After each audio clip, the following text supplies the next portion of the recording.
Hey, sorry about that, y'all. I got to be a long-winded on our 1st and 15. Look down at the clock, so it was 10:02. So I apologize for a little bit of a late start here on Facebook, YouTube, Twitter, Twitch, but we're happy to have all of you with us as a part of the program here today. DawgNation Daily, the daily podcast for Georgia Bulldogs fans, presented by Merriweather and Tharp. Terrence Edwards stops by. A lot to talk to with Terrence.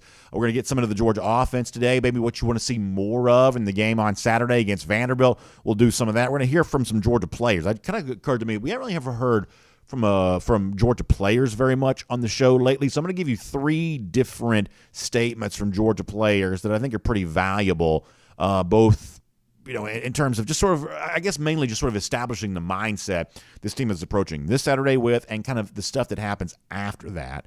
And some really good stuff with Terrence Edwards on today's show as well. But off the top, there is something, believe it or not, that Georgia has a chance to accomplish on Saturday that it has not yet accomplished under Kirby Smart. What if I told you that was true? And Saturday is a chance for this to take place for the very first time. This is kind of interesting, and you can decide for yourself how much it matters. It's at least a data point worth considering, a trend that's kind of worked against Georgia in recent years that could be corrected on Saturday. We'll begin the show by talking about that and also give you some of Smart's own thoughts about the opponent for this upcoming Saturday there as well. Fun Thursday. Glad to have you with us. DawgNation Daily, the daily podcast for Georgia Bulldogs fans, presented by Merriweather and Tharp. And it begins right now. Today's episode of DawgNation Daily is brought to you by Merriweather and Tharp, your source for Georgia divorce. Find them online at theatlantadivorceteam.com. Presented by DawgNation.com. This is DawgNation Daily, the daily podcast for Georgia Bulldogs fans. Here's your host, Brandon Adams. So total confession here, even for someone like me who's sort of a circus ringmaster, pro wrestling, hype guy, everything's the biggest and the best and sort of naturally hyperbolic. I just sort of have that in my blood.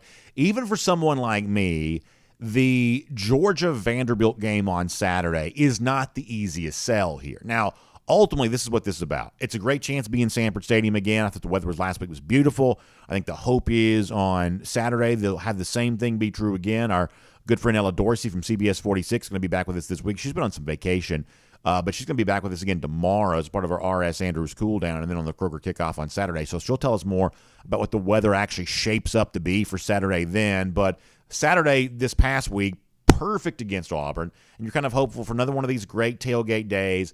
I think 3:30 start. It's not a night game, I realize that, but it's a pretty full day of tailgating. I remember how early folks were kind of popping up there last week, and it seems like everybody was having a really good time.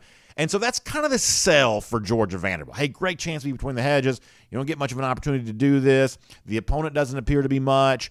But it's a great opportunity to kind of enjoy college football with the folks you enjoy college football with. And, yeah, you'd like to see Georgia maybe play a little bit better than it has played in some of its other overmatched type games. But ultimately, I don't think Georgia-Vanderbilt's much of a referendum on anything. I don't think it's one of those data points to consider in terms of how good Georgia is. I believe it's really just more of a box to be checked. League rules dictate you got to play everybody in your division.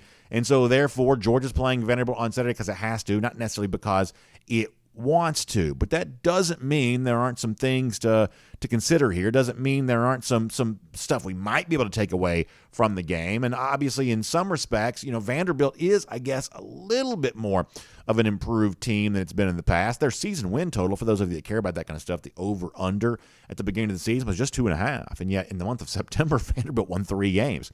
They literally exceeded their season win total before they even got to conference play. They obviously blasted Hawaii, one of the worst teams in the country. They beat Elon. They went on the road and won at Northern Illinois, the team that won the MAC a year ago. So that's not necessarily a terrible performance necessarily. And then along the way, they also switched from Mike Wright at quarterback to A.J. Swan from the Atlanta area, Cherokee High School. And so when Kirby Smart looks across the field on Saturday, Clark Lee, kind of in his second year leading this program, what he sees is a team that he thinks is getting a little bit better. This is what Kirby Smart said about Vandy earlier this week. You start with the first game of the year. They go out to Hawaii and play in a tough environment, tough time change. Very mature to handle that and play well. They played well last week. When you watch the Ole Miss tape, they came out and attacked and played well. Well coached. So the expectation is that you're going to grow and get better. And everybody measures that in different amounts. I'm sure Clark has his way of measuring it, just like we have our way of trying to measure improvement. But they probably, to me, one of the most improved teams in our league in terms of the way they're playing right now. So maybe that's true, maybe that's not. Obviously, Kirby Smart's going to have to try to sell the opponent in a situation like this, and that's kind of what he's doing. But what people, I think, are kind of interested in is, hey, Georgia against an overmatched opponent, I think a lot of Georgia fans are saying, let's not see the Dogs sort of play down to the level of competition, something that Georgia probably did against Samford earlier this year, something that Georgia, I think, definitely did against Kent State in the second home game of the year.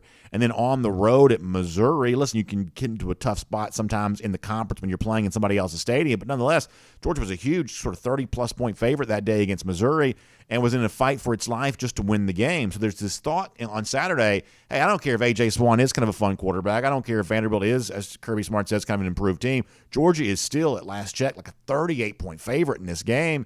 Can we see, some Georgia fans would say, Georgia come out and look dominant and make an overmatched opponent feel as overmatched as it's supposed to? This is something that Georgia really hasn't done in 2 of its 3 home games here thus far. And some of you are kind of aware of this.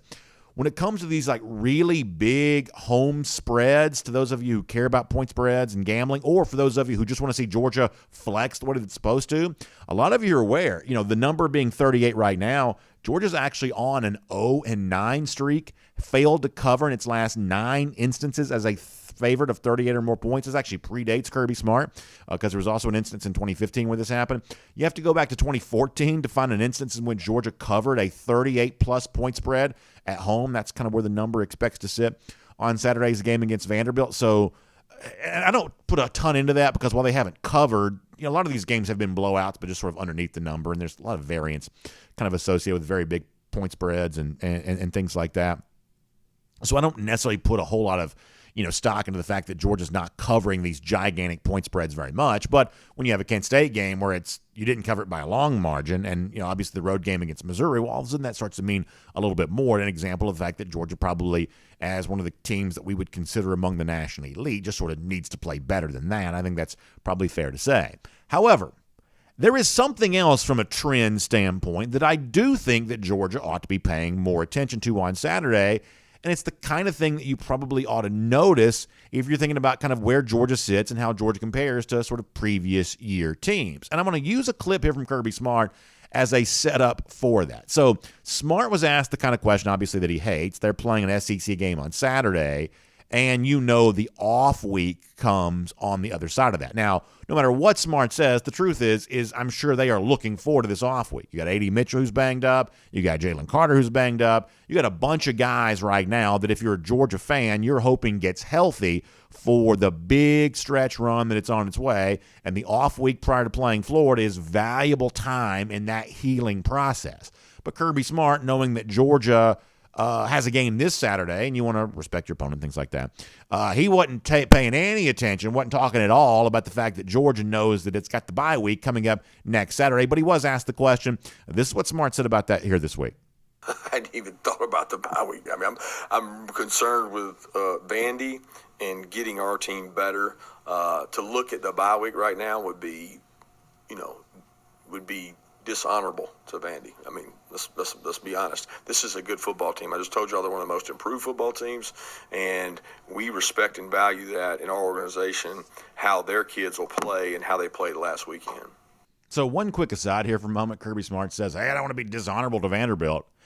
There are still a lot of Georgia fans that would love nothing more than to be dishonorable to Vanderbilt because they felt like Vanderbilt dishonored Georgia in 2020 by not playing the game, robbing those seniors that year of their senior day, and kind of putting a blemish on what had really been a very successful campaign on the part of the SEC to even have a season that year. I thought Vanderbilt at the end of that season made a mockery of the whole deal, and there are a lot of Georgia fans that would love nothing more than to see Vanderbilt dishonored. Georgia beat them about 100-0 last year in Nashville, and for a lot of Georgia fans, that still wasn't enough. So Vanderbilt kind of has gone from being a team that gets almost no consideration from UGA fans for a lot of years to now being a team a lot of Georgia fans still hate. And I got to tell you, I understand exactly where it comes from. I think the Commodores, no matter how fancy pants they are from an academic standpoint, it's kind of a net negative on the league. So I got no problem with the Georgia fans who would like nothing more than to dishonor Vanderbilt on Saturday. But it's pretty clear that Kirby Smart did not want to do that there with that clip. However, to go back to the substance of the statement for a moment on the notion of bye weeks, did you know that over the course of Kirby Smart's career as Georgia coach, the Dogs are actually 0-7 against the spread in the game prior to an off week. Now, there's a little bit of an asterisk to this because in the 2019 season, there were actually 2 off weeks, and one of those was the Notre Dame game. So that's a little bit different scenario than what you have here right now. It is typically that game before the off week, then you play Florida. That's the typical scenario here. And Georgia has failed to cover the spread in any of those situations thus far in the Kirby Smart era as Georgia coach. Now, some of those are like blowout wins that just didn't quite match the spread, which is probably not that big of a deal. Some of these are kind of like ugly performances in which you were really kind of left to wonder, what's going on here? Think about Kentucky in 2019, Kentucky in 2020. Those games going into an off week where you're like, gosh, this is really kind of a struggling, scuffling performance from UGA. And then there are 2 instances prior to a bye week where Georgia has lost outright. Vanderbilt in 2016, LSU by 3 touchdowns in 2018. Now, understand what I'm saying here.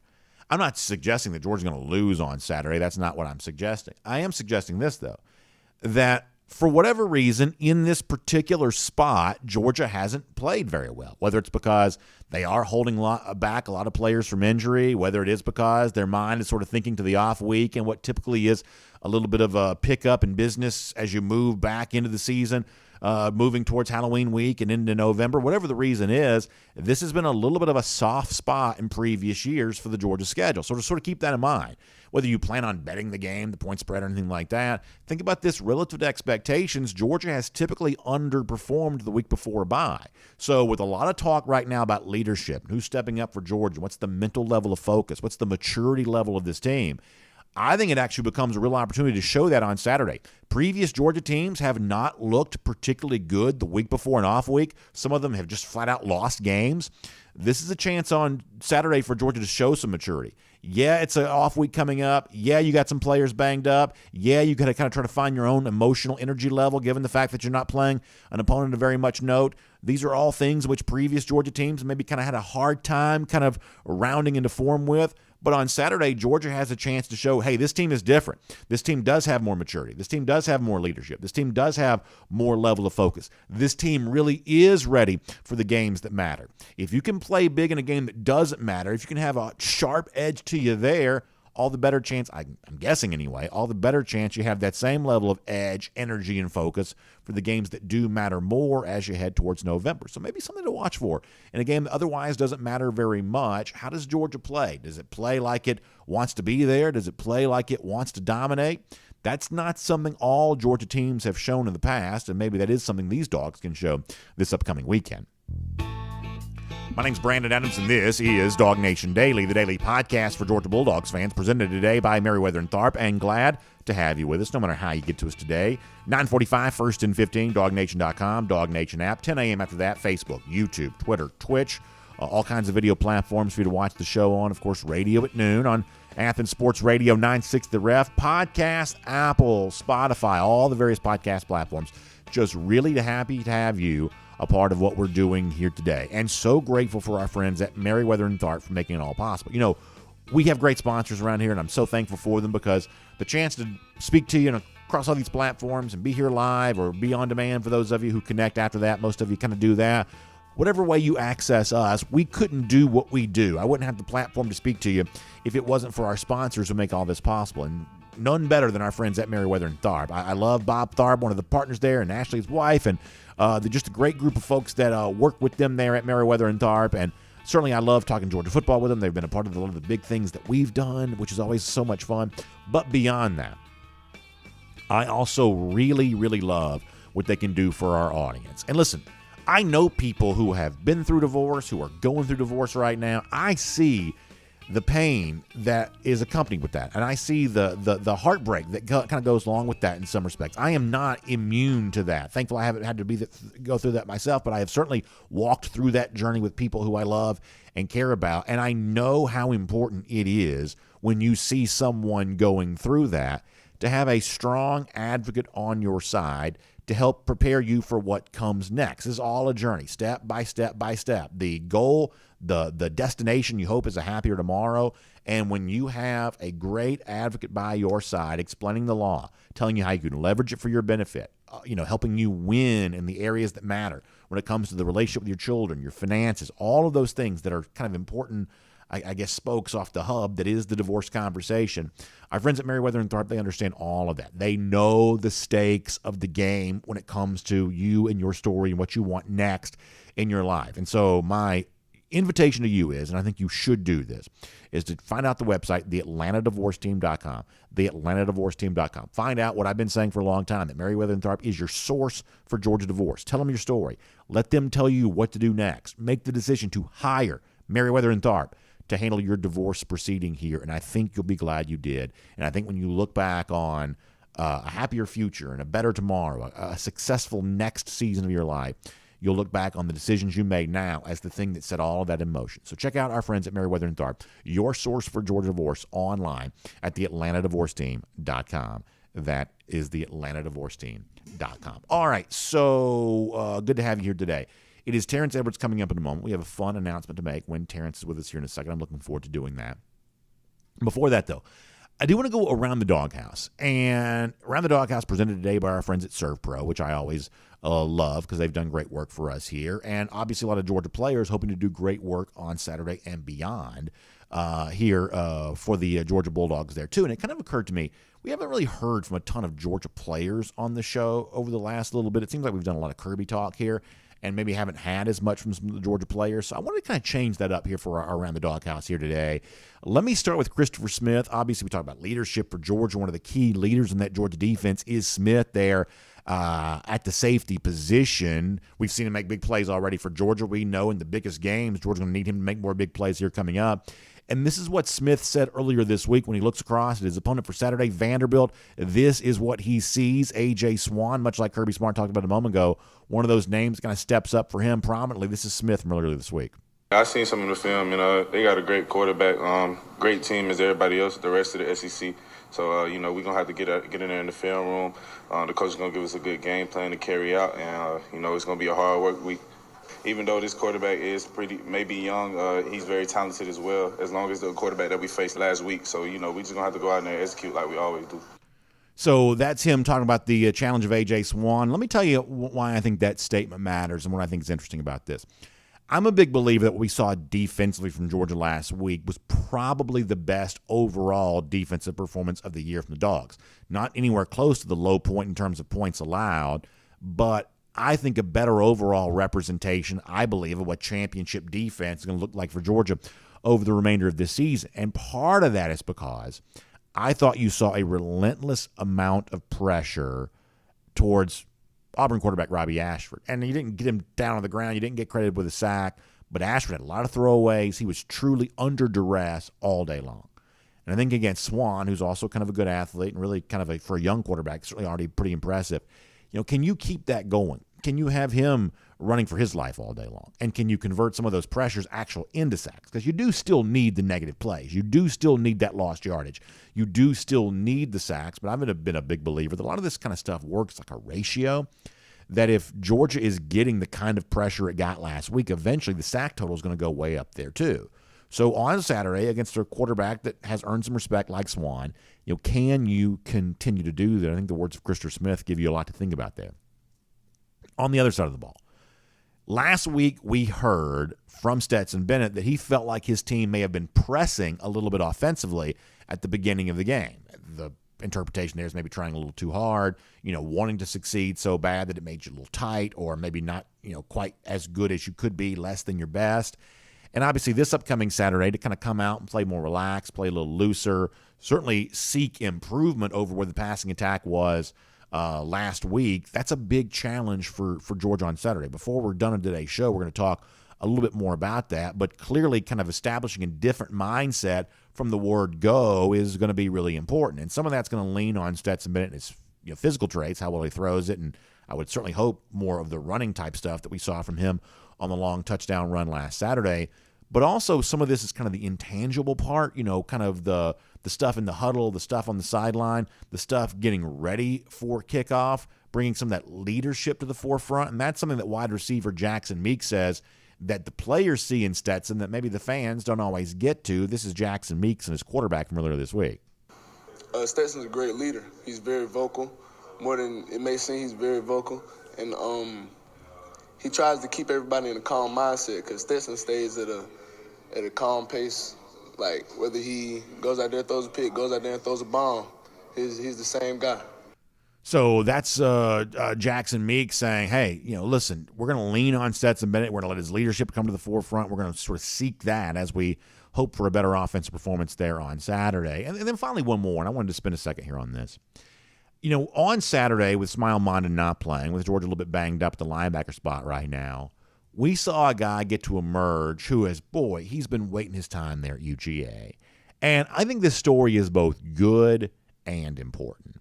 It's important because Georgia needs as much depth as it can get. It needs a level of focus and leadership to kind of define last year's team. Most of us would watch what Georgia had in 2021 and say, this team is special. This team is selfless. This team wants to play with each other. They want to play for each other. There was an intangible quality from that Georgia team in 2021 that was as much a part of the national championship as anything tangible was. The overall talent level, the overall, success level, that the intangible part of that, the maturity, the leadership, the kind of just the spirit of that team last year was so important to its overall, success story. And you kind of wonder, well, can the 2022 team conjure that up? Can the 2022 team kind of find that same type of thing? And I think when you look at some of the stories of some of the guys who are emerging, I think you at least have hope that, you know what, maybe that could happen. Maybe that could be a part of all of this. I think back to Channing Tindall last year, who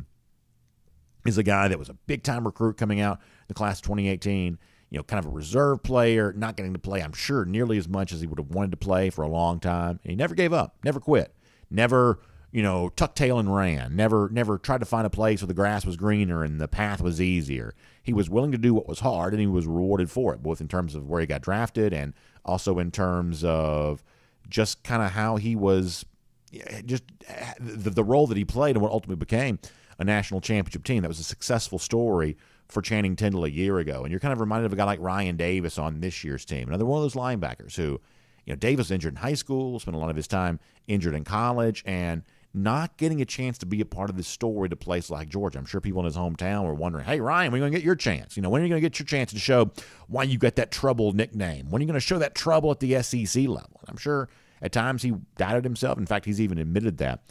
I thought that Ryan Davis gave you such an honest assessment of kind of how he looks back on his time at Georgia and kind of what he thinks about where that's put him now. This is really good from Ryan Davis, a guy who is quickly proving to be a very good player here at Georgia. Take a listen to this from earlier this week. I definitely had some times throughout these last couple of years where, I'll be down and just wondering, like, dang, why this happened to me or why something. But, I try to think in a mode where, there's always something. Your situation could always be worse. There's always somebody in a worse situation. So, I battle some injuries. It's people at other schools who've had more injuries than me, and they battle back. So I just look at it like that. Somebody's situation is always worse than mine. Here's what I'm going to tell you. A player who is willing to be that honest is in a pretty good spot. A player who's willing to say, hey, this is what I've been through. This is how it felt to go through this. I doubted myself. I wondered some things. A player who's willing to be that honest is in a relaxed, comfortable place. And a guy like Davis, who clearly has the talent that he obviously has had, and who seems to be healthy enough now that he was able to contribute the way that he was, to also be that comfortable in his own skin that he can talk that openly and that freely, that could be a dangerous thing for future Georgia opponents. His nickname has been Trouble for as long as I've known who he was. That could truly spell trouble for a lot of the teams that Georgia's going to be playing. We're all kind of wondering, can this 2022 team find whatever it was that 2021 found to be special? We talk about it here, about go for two in 22. The go for two aspect of that means replicating some emotional qualities that team a year ago seemed to possess. It remains to be seen if that's going to come true, but a guy like Ryan Davis talking as openly and honestly as he is right there, I'd say he's kind of a step in that direction. So this is kind of a cool team made up of a lot of really fun players right now. Their story far from done in terms of being told. how they'll play in the biggest games, how they'll come together, what the ultimate playing personality of this team is going to be. A lot of this stuff is uncertain here right now. But I'd say about halfway through the regular season, about a third of the way through the entire campaign, I'd say this Georgia team is probably in a pretty good spot right now, exactly where they need to be to get to where they want to go. That is Around the Doghouse, and it's presented today by our friends at ServPro. And speaking of getting you to where you want to go, that's what our friends at ServPro can do for you. I'm talking about in some of the most difficult circumstances you might face. Fire damage. I hear sad stories about this all the time where fire breaks out and damage gets done, and you look around at the house that you love, the home that you've lived in, and you're like, can this ever be made right again? Well, our friends at ServPro can certainly point you a path towards that. Well, water damage the same way. A lot of you know we've had some water damage here at our studio that's been fixed and corrected, and ServPro was responsible for doing that. They kept their promise to us, the same promise I give to you each and every week here, that ServPro can take care of the cleanup. Their restoration specialist can fix it all back up for you and leave it like it never even happened. That's what ServPro is all about, and they want to do the same thing for you. Another cool thing about ServPro is all of the franchises are independently owned and operated. What that means is that when you reach out, let's face it, you're only reaching out to a company like this in what is kind of a crisis situation for you. When you reach out, when you've had damage to your business, your commercial property, your home, when you have something like that, you're reaching out to someone who also has a stake in the outcome, much the same way you do there as well. They got skin in the game because it's their business. It's their livelihood. They want you to be satisfied because you being satisfied is what enables them to satisfy even more people in the future. And that's what ServPro is all about. So you can reach out to them online at servpro.com. That's SERV, servpro.com. Let their restoration specialists do great work for you. And they can do that for you here today. So check them out online, servpro.com. Fire damage, water damage, the things that you may be going through, ServPro can put it all back together like it never even happened. That's what their restoration specialists are known for, and they're ready to do that for you. So check them out online at servpro.com today. All right, good to have you with us here today on DawgNation Daily, presented by Merriweather and Tharp. We've got more from Georgia coach Kirby Smart before we're done on today's show, including his assessment of what some are calling slow starts for Georgia, including offensively this past Saturday against Auburn. So we'll hear that before we're done on the program. But before that, on everything else happening with UGA, game on Saturday, even bigger games coming up after that. Let's talk about all that right now with Terrence Edwards here on DawgNation Daily, presented by Merriweather and Tharp. From Athens and across the SEC or wherever the recruiting trail may lead, here's a DawgNation.com insider. We will say hello to Terrence Edwards, and before our broadcast is done with Terrence, we're going to make a fun announcement about this upcoming weekend, which I'm really excited about. We'll tell you more about that here coming up in just a minute. Before that, though, Terrence, let me bring you into a conversation I was having kind of off the top of the program here today. Georgia has not fared particularly well, at least in terms of expectations, in its games right before a bye week. You've had some ugly games, a couple of games against Kentucky, I think would be in that category. You've had some losses. Georgia lost to Vanderbilt in 2016. Georgia got beat by 3 touchdowns by LSU in 2018. All of these games kind of coming the week before being off. Is there something to this in your mind, whether it be, hey, you're going to hold out a player because you want to give them that extra week of rest, or maybe you're sort of thinking about, from a player standpoint, what you might be doing when you don't have to worry about playing a football game next Saturday? Mentally, is there a challenge knowing that on the other side of that game day kind of gives you some time off? Is there a different level of focus you need when you know the bye week looms? Not necessarily. I think I've never in my career going into a game the week before a bye week thinking about the bye week. So I can't pinpoint why we have probably played not our best before a bye week, but just from my playing experience, I've never really thought about the bye week the prior week. So for whatever reasons, we haven't played well prior to the bye week. I can't contest or give you an exact reason why that is. I think this team knows that, this is another opponent that's in front of them that can stop them from their ultimate goal. So hopefully the leadership, along with Kirby Smart and the coaching staff, can have them just ultra-focused. I know it's a lot going on with homecoming, but the players have a game to play, and we'll worry about the bye week next week. A guy that I know you know well is A.J. Swan, the quarterback for Vanderbilt, and that's been a subject here this week, whether it be Georgia players, Kirby Smart himself has even kind of talked about this too. I thought Georgia did a great job last week of getting after Robbie Ashford, a quarterback who I think is a great athlete. I don't know that Ashford's a great quarterback right now, but I think he's clearly the best on the Auburn roster. And he has the ability to kind of elude pass rush, and yet Georgia still got after him pretty good. How much more is that going to be important to see from Georgia this week, both in terms of kind of keeping it going 2 weeks in a row, but also from the standpoint of, hey, if you let A.J. Swan sit back there and make a play, he has the propensity to be able to do just that. Yeah, two totally different quarterbacks that the Georgia Bulldogs will have to face. Last week, Robbie Ashford is a tremendous athlete with a strong arm, just need now game experience to just learn how to play quarterback. I think he's always been the best athlete on the field, and from middle school to high school. And now that the athleticism for us, the defense players, is kind of catching up with him right now. But AJ is totally different. I've known and I've been around AJ for many years, know him very well. And AJ is not the runner that we have to face, but AJ is a polished passer. He's been one of the best throwers of the football that I've been around in my academy, having him been the quarterbacks there for several years. He throws the ball with the best of them. If you could take any quarterback right now and just put them in T-shirts and shorts, A.J. Swan would hold his own, just being able to throw the football to wide receivers in T-shirts and shorts. We don't play in T-shirts and shorts, so there is a pass rush. A.J. is a true freshman playing in a hostile environment back in his home state, so there's going to be a lot of emotions there. But A.J. is going to be a heck of a quarterback in the next 2 or 3 years.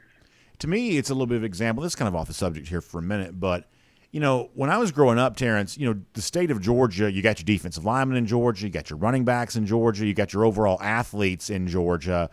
But there was this narrative out there that you had to go somewhere else to get your quarterbacks. And I know this is a topic that matters to you because you were a quarterback in high school. You had to go to Texas if you want a quarterback. You had to go to California if you want a quarterback. You had to go to the state of Florida if you want a quarterback. Those were the states that were sort of thought to have more of the quarterbacks. And frankly, a lot of that's just related to population. Big states, from a population standpoint, produce more quarterbacks because good quarterbacks are kind of rare.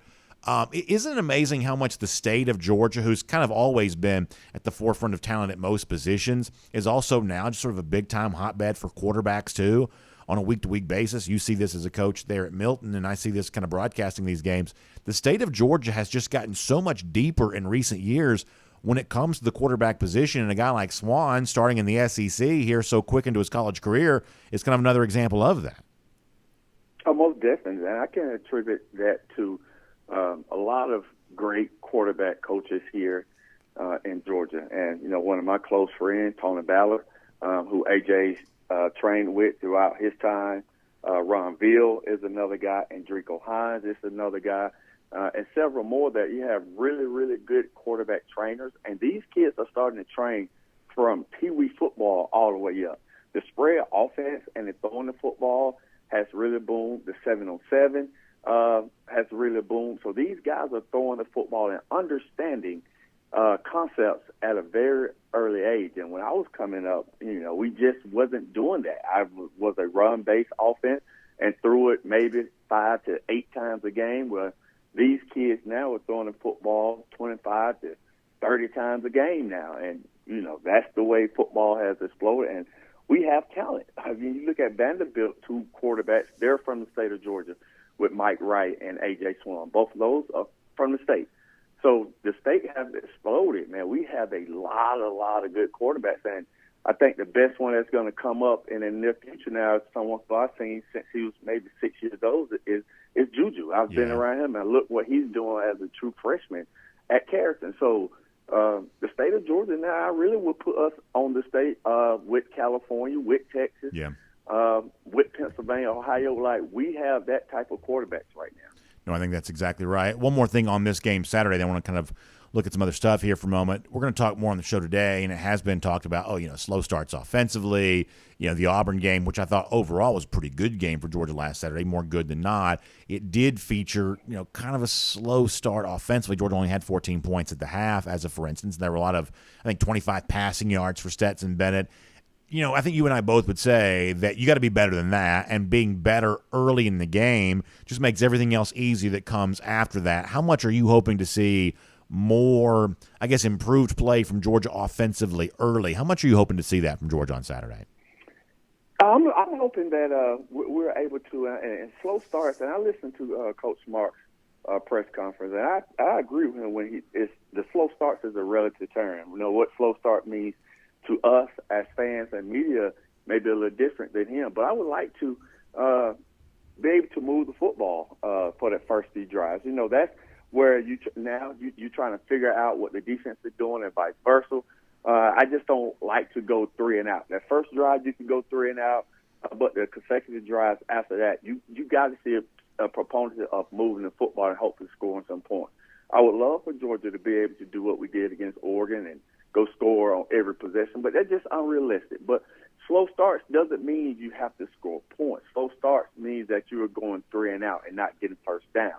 And now you're keeping your defense on the field. So I would love for us now to be able to go 3 and out. I would love to score points, but I also love to get first downs and move the football. And now Coach Monk and that staff can figure out what works and what doesn't. So let me talk about some of the rest of Georgia's schedule here for a moment. And it's kind of a setup for that. I got to admit something.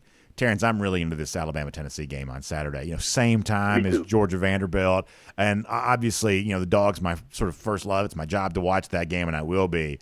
But I'm really into this Tennessee-Alabama game on Saturday. I'm fascinated by that. I'm fascinated by the Tennessee team that's going to come in here in a couple of weeks and kind of, you know, sort of how big, you know, that game has the potential to be. I don't think they'll win against Alabama. I don't. But how interested are you in what you kind of see from the Vols trying to do something on Saturday they hadn't done in a long time, which is beat Alabama? So I saw a stat that Tennessee is 0-15 in the last 15 games against Alabama. Yeah. I have a best friend that I grew up with in Washington County, have known each other since I can't remember when we met. And he graduated with me as well, and he went to Alabama. I went to Georgia, so our rivalry goes back and forth of trash talk each week. And I told him, if Bryce Young doesn't play, I picked Tennessee to win this football game. Just the way Hooker's been able to throw the football downfield, I think the way Texas A&M played last week, I think if they had a viable quarterback, a passing game that is very unique with the wide splits that Tennessee brings from their receivers, that opens up the middle of the field more.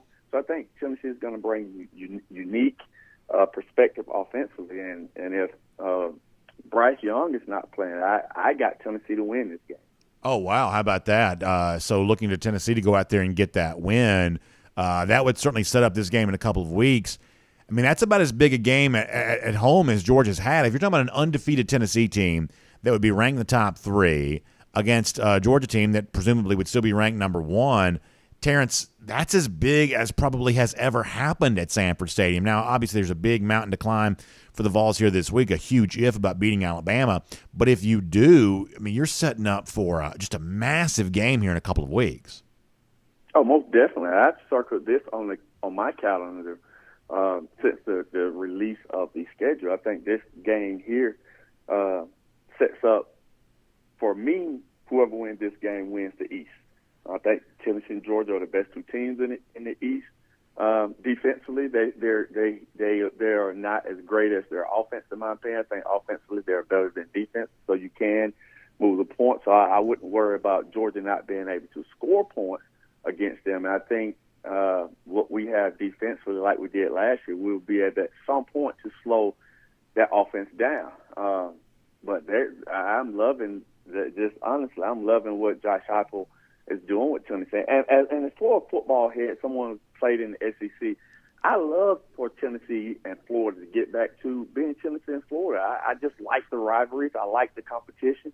I just like what sets up. So even if Tennessee does not beat Alabama, it's still going to be a big game for the Georgia Bulldogs in a few weeks playing against Tennessee. No, I think you're right about that. Let me finish with this. There's been some chatter. There was video that was kind of shown the other day during one of the Georgia games of like Jamon Dumas-Johnson really kind of getting intense, talking to Kamari Lassiter, and they're kind of discussing a moment there on the field. Lassiter kind of talked about it this week and kind of explained to him it's sort of no big deal. And, this is something I feel really passionate about. Terrence, you are a former player. I'm not. That's one of the reasons why I like talking to you. Of course, I've played other sports and been around football, but just not a football player. But when it comes to stuff like this, I have a very high tolerance for like the emotion, the passion, the intensity that sometimes leads to loud conversations. And, you saw some of this with like Nakobe Dean and Channing Tindall in the national championship game. Then lo and behold, big plays kind of came on the other side of that. That if you feel really passionately about something, sometimes you're going to yell about it. And sometimes you're going to get in somebody else's face about it because that person feels really passionately about something else too. That I don't think stuff like this is a big deal. In fact, stuff like this may even be important. You may even need it from time to time, a player doing the job of a coach and helping train up another player to kind of be there for his brothers. As a coach and player yourself, I think you have a pretty interesting perspective on this. What do you think when you see, these intense conversations that sometimes go on between Georgia players on the sideline, sometimes on the field? Oftentimes it's private, but sometimes it's public. What do you think about those kinds of moments?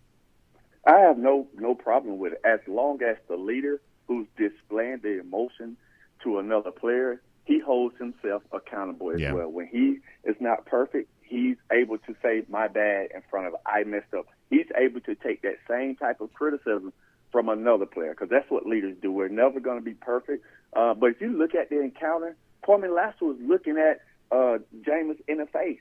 Yeah. He was not fighting back. He was sitting there listening intensely. That lets me know the respect that they have for each other. That Dumas is one of the leaders on the team, right?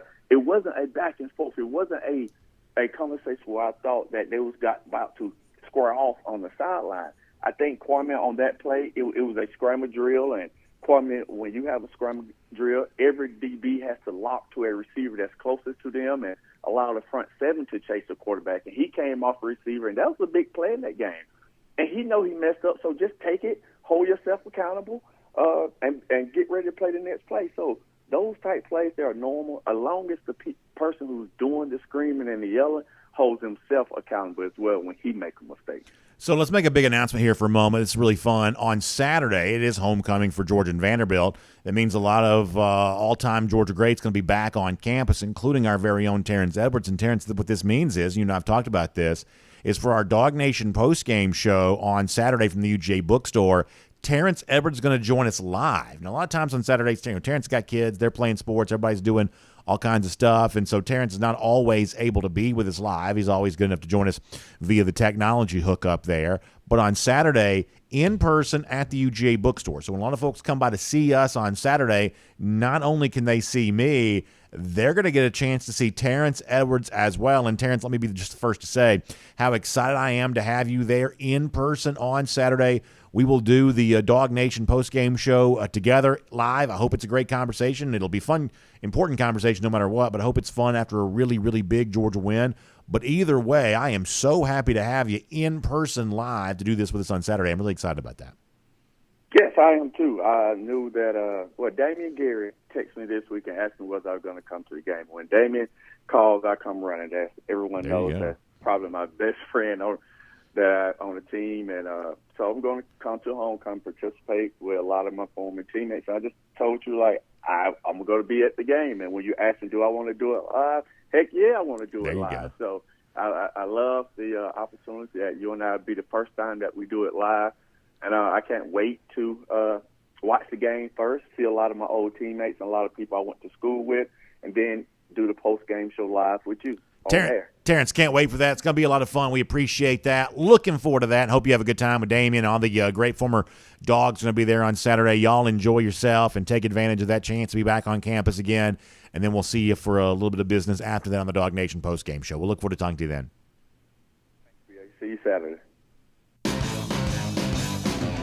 Let's take a look around the rest of the league. This is SEC Through. Yeah, so really fun stuff. And by the way, great collection of autographs going to be on hand there as well. How about Coach Dooley back in the saddle again to be there after some good health report on him. He was in the hospital last week, not able to be there, but he is there this upcoming Saturday. Malcolm Mitchell going to be on hand. Buck Bellew. They've been signing copies of their books all year long. And, of course, Hot Rod, Rodrigo Blankenship, Monty Rice, Jason Stanley, all there too. And you can add Terrence Edwards to that list there after the game as well. So that is incredible. So much fun, and can't wait to do that with you there on Saturday. And by the way, one more thing here real quick, and it kind of ties into something that Terrence and I were talking about. So I reached out to our buddy Tony Barnhart yesterday. Y'all know Tony Barnhart, Mr. College Football. and this is just kind of a casual conversation, but what I wanted to know is, let's say that Tennessee did beat Alabama on Saturday. Now, I don't think they're going to, but let's just say they did. And obviously Georgia, wins its next 2 games, prior to that. Has there been a bigger game? How many games in Sanford Stadium history from a ranked versus ranked standpoint? How many games would have been bigger than that? Because Tennessee would definitely be top 3, if not maybe even number 2, but definitely top 3. Georgia, you would assume, sort of holds on to number 1. So if it's like number 1 Georgia versus number 3 Tennessee, I asked Tony, I said, how many games have been bigger than that? What Tony said is, this is just kind of a casual conversation. Nobody's like fact-checking themselves here. But he said that he couldn't really think of that many other sort of top 5 matchups in Sanford Stadium history. One of the games that he'd mentioned to me, and I don't have any, I wasn't alive for this, but I actually went back and read some of this yesterday. The Georgia-Auburn game in 1971, about how big of a game that was. Auburn did win the game. Pat Sullivan won the Heisman Trophy in part because of how he played there that year against Georgia.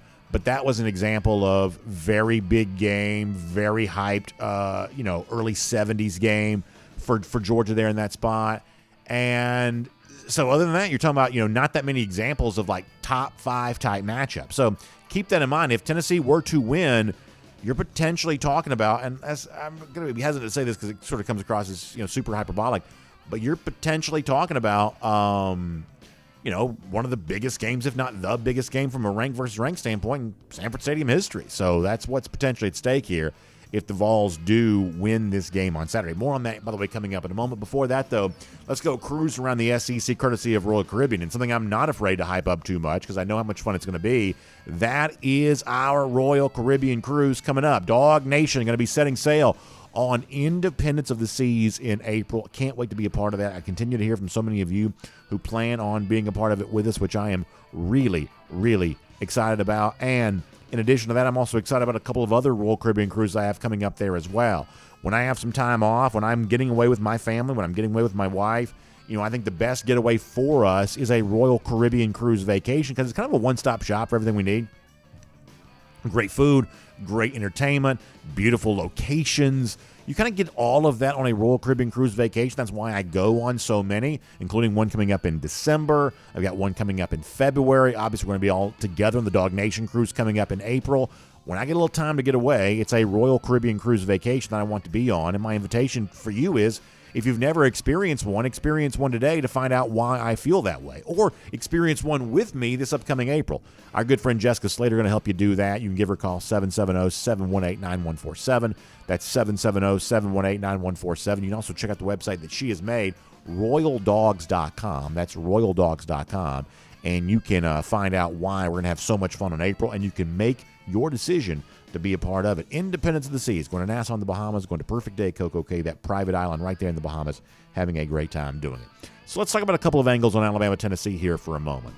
Here is the one thing I think I feel comfortable in saying. I don't believe the Heisman race this season has sort of officially begun yet. You have odds kind of changing week to week and things like that. But in terms of like the real chatter for the award, I don't know that you've seen a ton of that yet. I would say that I'm not sure who the actual betting favorite is right now, but I'd say that C.J. Stroud, the Ohio State quarterback, is probably the closest I think of to a Heisman favorite here at the moment. But the truth is, Ohio State hasn't played its biggest games yet. And so the real chatter around C.J. for the good or for the bad is going to happen much later on this year. But I do think the Bama-Tennessee game, which I think, just objectively speaking, is probably the biggest game of the season here thus far, I do think this game could be a really interesting springboard for someone's Heisman candidacy. And I'm going to start with Bryce Young here for a moment. I've told you before, and I actually think that Bryce Young's a good quarterback. This is not me disrespecting him as a sort of Georgia guy against Alabama. I'm trying to be as honest as I can right here. I think there's a real distaste on the part of most Heisman voters for voting for a guy 2 years in a row to win the award. We've only seen one back-to-back Heisman winner. That's way back before I was born. With Archie Griffith at Ohio State. Heisman voters just don't like to give the award to the same guy 2 years in a row. They want to look for something different. We just have a lot of examples of that. And so I've kind of always felt that there was, the Heisman conversation this year probably started with somebody else other than Bryce Young. He was just going to have some sort of Superman-type season to be in kind of the back-to-back Heisman race. But let's at least consider this for a moment. He is, if he does play on Saturday, kind of coming off of injury, there is a chance in which this kind of becomes sort of his version of the Jordan flu game or something like that. Michael Jordan back in the NBA Finals in the 90s against the Utah Jazz, where he sort of thought to overcome all odds to give Alabama a big performance. And so if you want the kind of special set of circumstances that could set up for a guy like Young to be back in the Heisman conversation again, playing in a big game off of injury might be one of the things that would start that conversation. Or other than that, on the Alabama side, think about a guy like Jahmyr Gibbs here for a moment, who pretty clearly is Alabama's best non-quarterback offensive player. They experiment with the transfer portal. They thought they could go out and pull whatever transfer wide receivers they wanted to and turn all those guys into Jameson Williams. That was clearly hubris. That was clearly a misread of the situation by Alabama. And Alabama right now doesn't have anywhere near the same wide receiver situation that it's had in the past. Gibbs is going to be their most important offensive weapon down the stretch. If Young plays and he's not healthy, or if Young isn't able to play at all, don't you have to lean on Gibbs even more for the Crimson Tide? And if it's him that has the big game there on Saturday, could that be the kind of thing that sort of starts a Heisman conversation for Gibbs, whether it should or it shouldn't?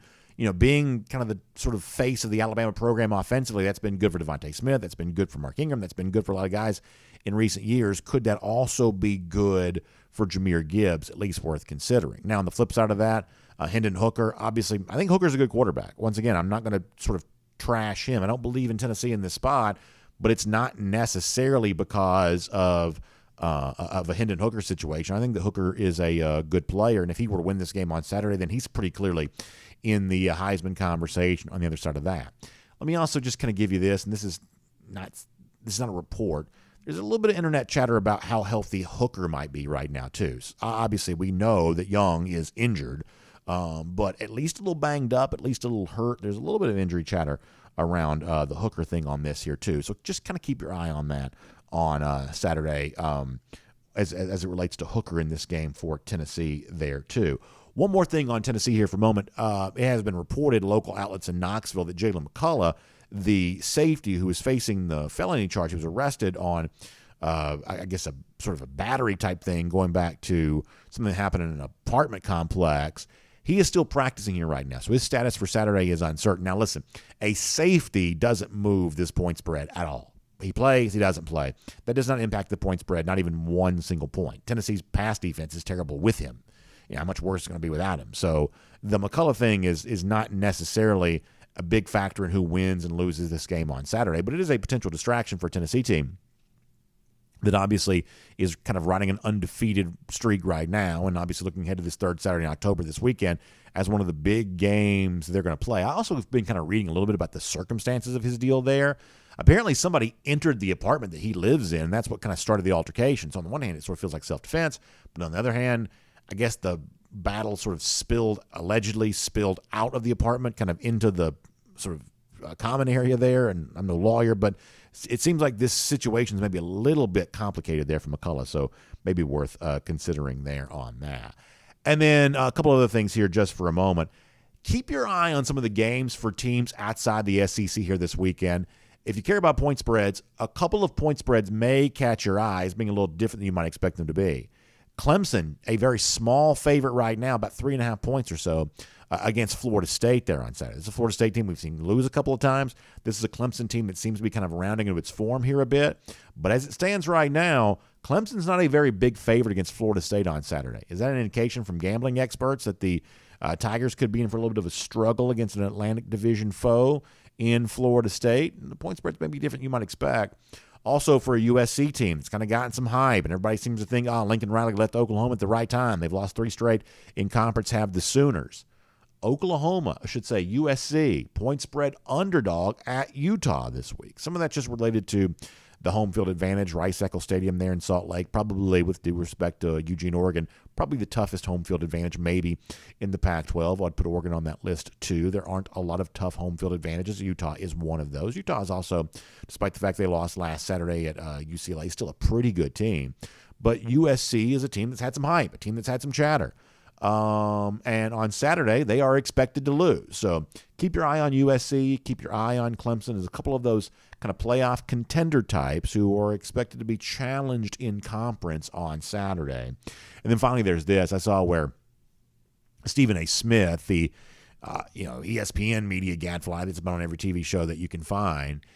I saw where he was saying some less than kind things about Brian Kelly, hearing some bad things about what's going on down there in Baton Rouge or whatever it was that Stephen A. Smith was saying about all of that. And I think it just sort of speaks to what we've talked about before, that Saturday's game between Florida and LSU is huge, gigantic, because hard to imagine the loser of this game heading for anything other than what is a massively disappointing season. Now, in the case of LSU, I think they're kind of already setting up for that right now. I think Florida could salvage something by getting this home win. I think the Gators have more losses coming, obviously, to Georgia. I think they're going to lose at Texas A&M, so they desperately need this LSU game here at home. LSU sort of desperately needs it too. Brian Kelly was the kind of coach that always seemed to have good teams at LSU. Never great, but kind of always at least good. They beat up on bad teams. They're having a hard time doing that at LSU right now, and LSU's clearly a far cry from what it was the very best of the Ed Orgeron or Les Miles or Nick Saban era there. So there's a lot of desperation in place for this game between LSU and Florida. That typically makes for a pretty fun game, and crazy things have happened between Florida and LSU before. So you've got critics coming out of the woodworks for Brian Kelly right now. If Florida loses, they could be coming for Billy Napier too. This is a very interesting game on Saturday. We'll make that cruising around the SEC, courtesy of Royal Caribbean. We're going to get back to Kirby Smart here in just a moment. Before that, though, with Terrence Edwards a little earlier, we talked about it being homecoming on Saturday, and obviously former players, alumni from all across, everybody looking forward to that chance to be back in Athens there on Saturday. And whether you're in Seattle, Savannah, wherever you might be, you get a chance to come back home and be a part of the great homecoming festivities here this week in Athens. And as you do all of that, I want you to think about our friends at the UGA Alumni Association, because they got some great celebrations taking place all week long for those that are coming to Athens. You get the Paul Prowl. That's going to be an opportunity. You can win prizes by exploring the campus. You get the homecoming parade coming up on Friday night, and then all kinds of great tailgates on game day from different campus organizations, the alumni groups, the various colleges have their own kind of events going on there too, and of course a great collection of autograph signings at the UGA bookstore there as well. I told you before, Hot Rod, Rodrigo Blankenship going to be on hand, Monty Rice going to be on hand, Jason Stanley going to be on hand. Happy to have Vince Dooley back after his hiatus last week. He's feeling good. He's going to be there. That's awesome to see. Malcolm Mitchell's going to be there. Buck Ballou going to be there. They're going to be signing their books.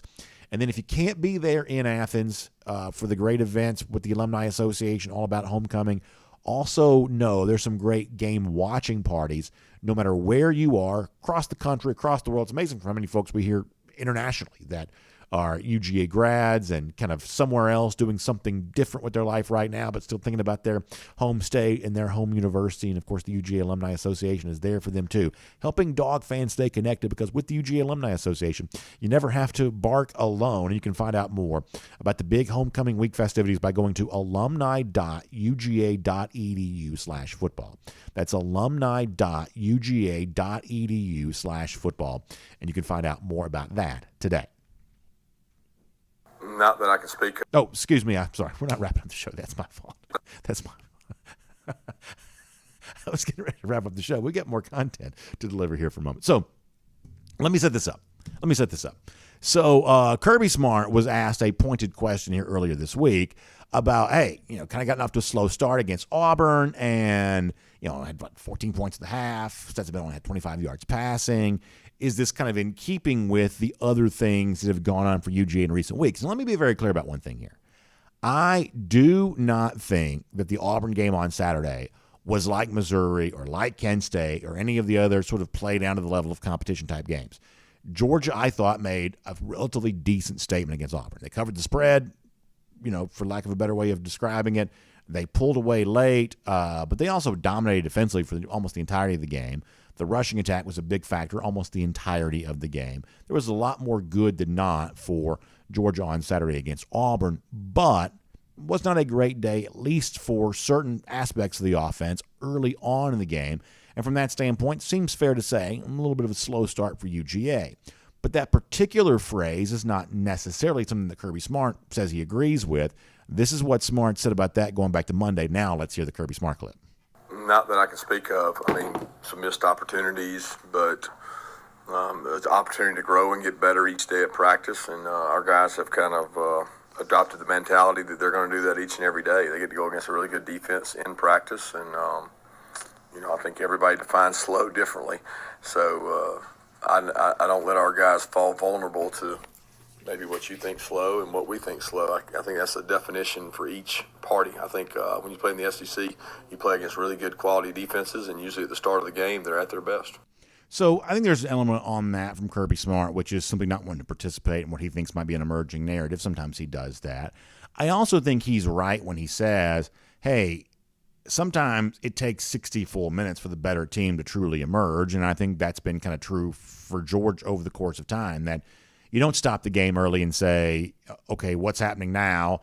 You do let the game play out. And typically speaking, because of its conditioning level, because of its talent level, because of the overall strength of the program, Georgia does seem to get better as games go along. Better team emerges the more you play. And I would say that Georgia has benefited from that. Smart's probably right to point that out. But I also think that for Georgia to make easy wins look as easy as they're supposed to be as dominant as a dominant team is supposed to be, the word early does matter. I say it often as early downs, early in the game. You throw your haymakers on early downs. The best way to be good on third down is to avoid third down. Be really, really good on first and second down. You don't even have to worry about any kind of third down conversion because you're moving the chains on those early downs at a time which the defense is kind of on its heels for anything. Be really good on early downs. Do so early in games, and then you can make the rest of the game a lot easier for you there too. So as you're kind of trying to measure the overall dominance of Georgia, a dominant team against bad teams has a better chance of winning against good teams, just the overall reasoning would suggest. Look for that word early. Can Georgia get off to an early start on early downs against Vanderbilt? If so, maybe that is an example that Georgia's kind of getting to be where it needs to be in all phases as you head towards the games that matter most. Florida after the off week, big stretch in November. Being good early is going to probably matter in games like that, and we'll see on Saturday if Georgia can find some of that against these Commodores.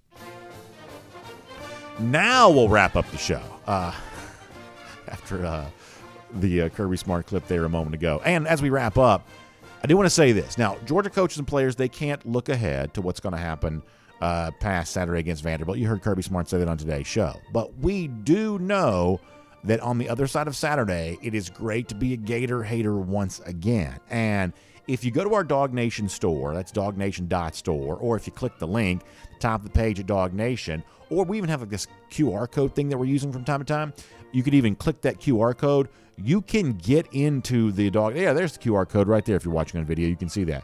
You can get in there and you can get one of these shirts. Now, what you don't see on the video that's in front of you right now is we've actually also added the traditional Gator Hater shirt. It's actually back in the DawgNation store right now. So get ready for Gator Hater time, which comes up after Saturday with one of those great Eddie the Blind Squirrel t-shirts, obviously the official mascot of DawgNation Daily, Lousy Stinking Gators t-shirt, which is really fun, and the original Gator Hater shirt. A lot of you said, B.A., when are you ever going to sell those Gator Hater shirts again?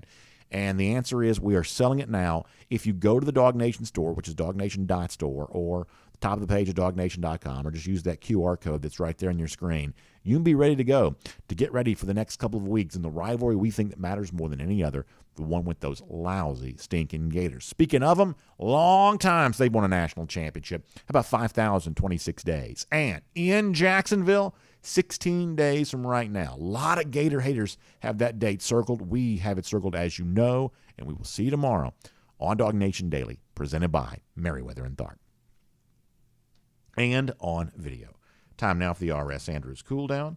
R.S. Andrews, the one you turn to for your air conditioning, heating, plumbing, and electric needs. They show up on time. They do the work that's promised, the price that's promised. You can trust R.S. Andrews on all of that. My laptop is doing something very weird right now. I'm not quite so sure what that means.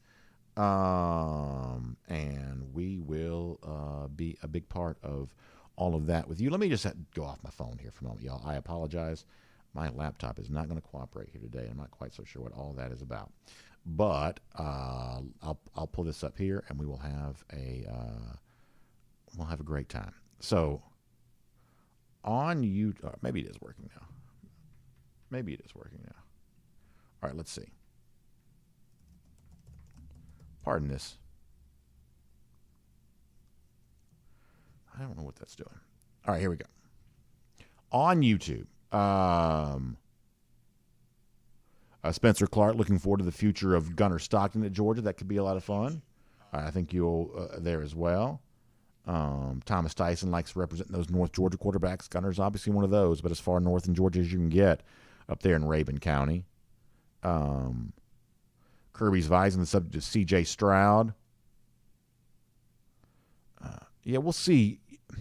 I mean, I would say that Stroud right now has the inside track on the Heisman, but, I mean, the Ohio State season really hasn't started yet. And I'm not saying that as like a, Ohio State hater. I mean, I am a Ohio State hater, but that's not what I'm saying that now. But, their big games are coming later. And that's going to determine the Stroud candidacy one way or another. Florida Dog likes the name Tank for a running back. I would say that is a good name for a running back. I would say that is true. Charles Kaiser says, does Gunnar Stockton start next year? I think it's too early right now to know who is going to start for Georgia next year. I would say that Back is in a good position because he's the backup right now. He's going to have, I would say it would be weird for me to think that Back wouldn't take the first rep of the first spring practice next year, and then we'll see what happens after that. But I also very much believe that Brock Vandagriff and Gunnar Stockton both are a big part of that conversation. I do. Let's see what else.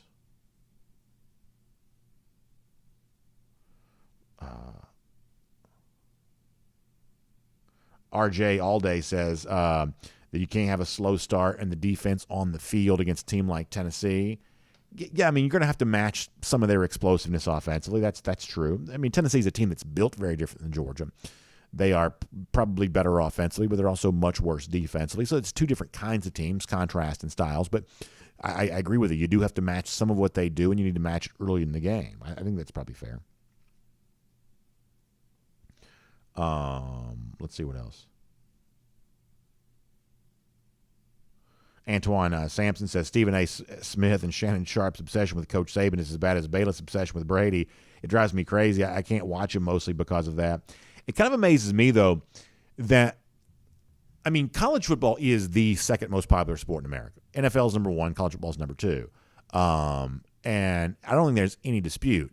And yet, for whatever reason, you watch like the Stephen A. Smith shows, the Skip Bayless shows, they just don't do that much college football, which I always think is really weird. It's a lot of NBA stuff, and I'm not anti-NBA, but the NBA is nowhere near as popular as college football is, broadly speaking. I love Major League Baseball. Major League Baseball is nowhere near as popular, broadly speaking, as college football is. So, to me, the obsession with Nick Saban that you describe is sort of because that's all like the Baylesses and the Stephen A's of the world seem to know. And I'm always amazed by that, I mean, you can have this entire like media industrial complex built around college football, and yet these big daytime shows on the various cable networks, they just don't talk much about it because for whatever, I don't really know why it is. But it's not because it's not popular, because it's way more popular, broadly speaking, than the stuff they do spend a bunch of time talking about. All right, let me go over to Facebook for a moment. Kind of going off my phone because my laptop's doing something weird. And of course, so glad to have all of you here today. Looking forward to a fun weekend. Matt Rugavina says ESPN pushes the NBA because they own practically all the rights to it, got to push their product. I think there is a lot to that. I think that was part of, I mean, ESPN does push what it has rights to. You see very little NASCAR on ESPN anymore because they don't really have the NASCAR contract. You see a lot of NBA because they do have a lot invested, especially in the postseason when it comes to the NBA. I think there's probably a lot to that. Ken Holcomb says, why are y'all dissing the Commodores? I've always liked them, especially when they had Lionel Richie at quarterback, which is funny.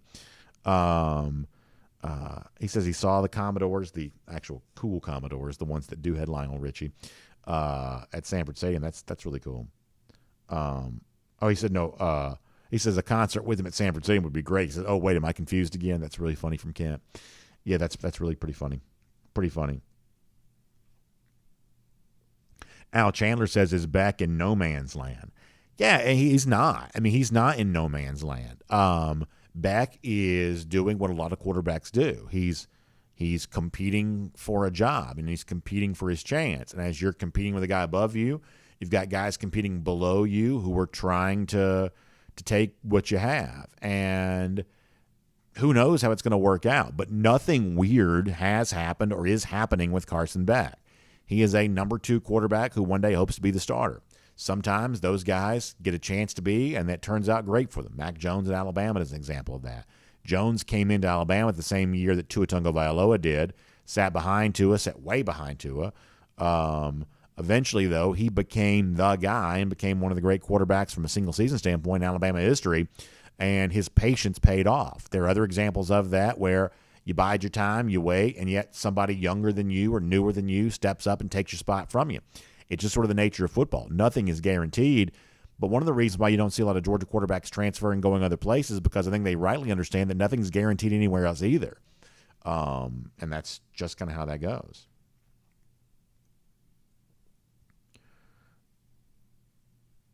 Fred Gunn says Kirby Smart and his assistants are going to be ready for the Vols. Everyone always fears the newest upcoming fad.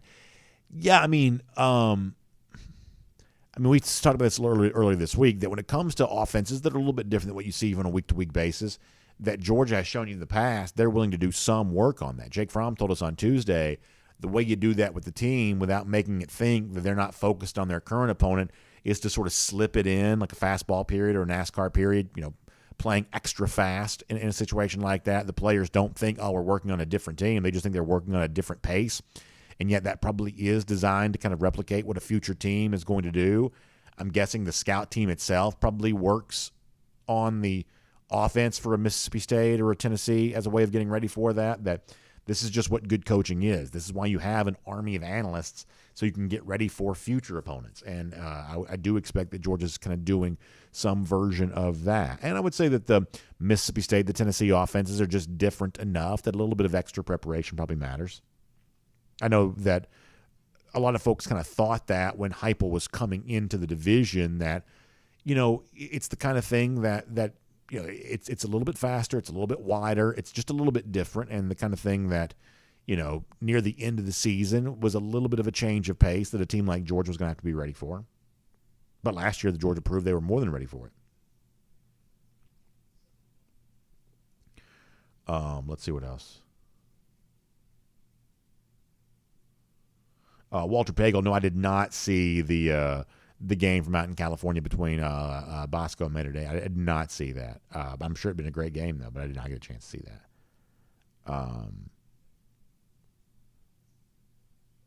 Randy Hall asking about updates on either Eric Gilbert or Adam Anderson. On the Anderson situation, I don't have anything on that. On the Gilbert situation, he was back in uniform on Saturday. A little bit different to be in uniform for a home game because you don't have the 70-man limit the way that you do for road games. I think that Gilbert is obviously still a part of this football program. I think they're working to get him back towards football.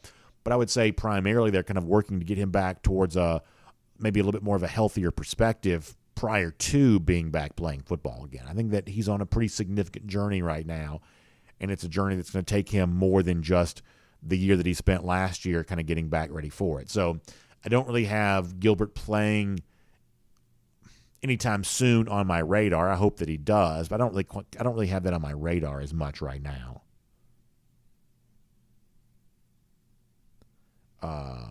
Let's see what else.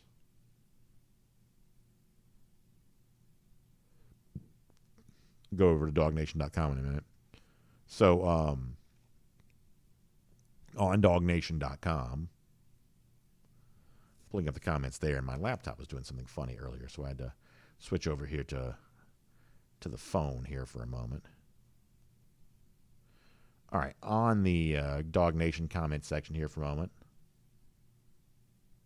JP says if Bryce Young plays Saturday and is healthy, Bama wins by 2 or more scores. I think that's probably right. I do. I just don't listen. I think Tennessee is good. I think 10-2 would be a good season for a good team. I don't believe that Tennessee's better than that. I haven't really seen anything from them that would lead you to believe they're ready to take up this big step in weight class and win a game like this. As a home underdog a year ago, they were 0-3 against the spread. They're not really exceeding expectations very much. They won some games a year ago, but a lot of this is coming against teams that they were sort of supposed to win. And so far this year, the wins they were supposed to have gotten, they did. They were expected to be undefeated at this point in time of the season, and they are. And, we'll see what happens from here, but it's not as if they've greatly exceeded expectations here thus far.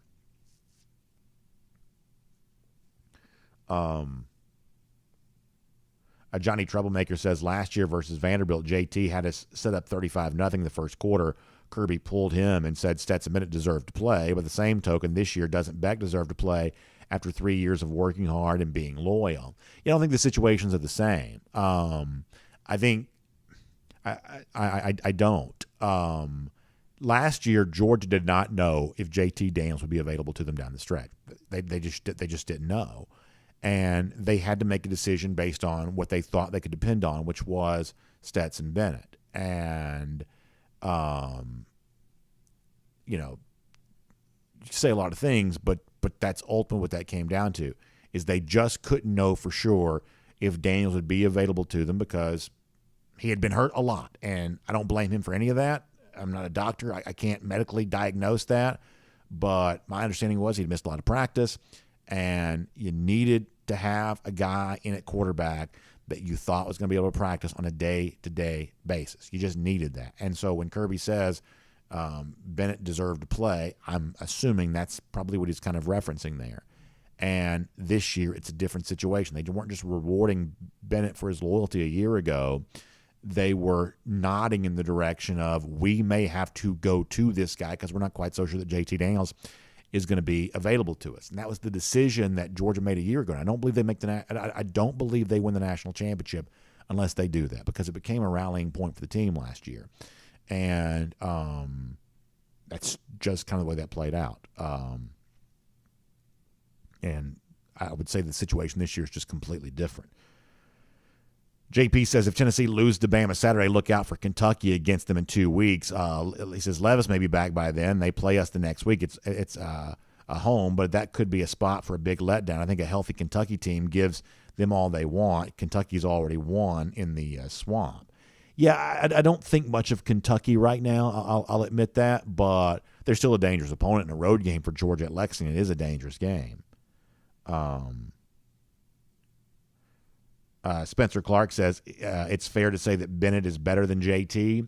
I don't know. I don't really know. I honestly don't know how good JT Daniels is as a quarterback. I really don't. And I think that some people last year were of the belief that JT was obviously better than Stetson Bennett, and Kirby Smart was making this horrible decision that everybody knew was obviously incorrect. But y'all, JT's been at West Virginia all year long, and we haven't talked about him not one moment. It's just been kind of a non-factor. He's played okay, I guess. I think he's hurt again. But West Virginia's the worst team in the Big 12. This idea that there was this unforgivable decision made last year to bench JT Daniels in favor of Stetson Bennett, the events of this year suggest maybe that was a little bit overblown. I think, unfortunately for JT, we'll just sort of never know, I think, what he could be in college. He spent a lot of his time at USC hurt, spent a lot of his time at Georgia hurt. I think he's hurt again at West Virginia. We'll just sort of never know, I think, kind of what he could be. Let's see what else. But the other thing I'll kind of point out with JT Daniels is that, the game everybody always circles, oh my gosh, boy, wouldn't it be great to have a quarterback like JT? He's throwing for 400 yards against Mississippi State. Georgia scored 31 points that day. How many times over the course of the last 2 years has Georgia exceeded the point total that it had in the sort of golden age of the JT Daniels era against Mississippi State in 2021? Almost all of them, right? I mean, for whatever reason, and I don't fully understand this, for whatever reason, when Georgia had JT, they did pass more, but they did not score more. There was more passing, but it was not more scoring. And scoring is the name of the game. Passing alone isn't worth anything. Passing that leads to scoring is what kind of matters in college football. And for whatever reason, even with a quarterback that was throwing the ball all the time, Georgia didn't score very much with JT Daniels at quarterback. And I'm not saying I blame him for that. I'm saying that the Daniels era, as short and brief as it was, wasn't quite the utopia that some people suggest it was. And we are not Johnny-come-latelys on this. Obviously, we were very excited about what Daniels would have had a chance to do at Georgia last year. But the one thing we said in the offseason leading into the 2021 year is that Daniels did need to throw more touchdown passes. That was something that he was going to need to do more of. Yardage looked great. Completion percentage looked great. Yards per attempt looked really good. But he wasn't throwing touchdown passes at the rate of a truly elite quarterback. And just never quite materialized, obviously because of injury and everything else. But we said this at the time. This is not something that we're saying is revisionist history.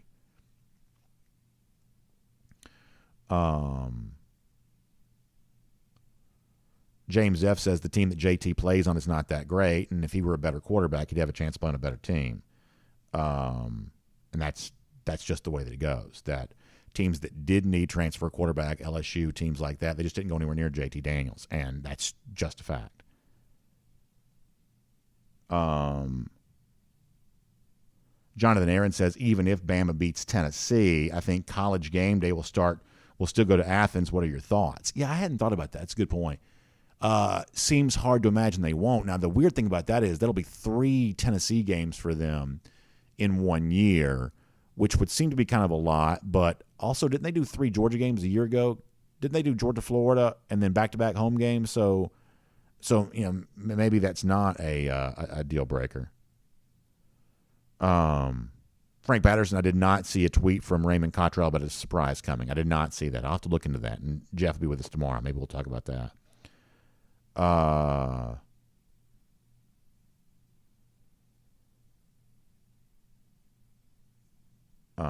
Let's see what else. Final comments here. We'll get ready to go.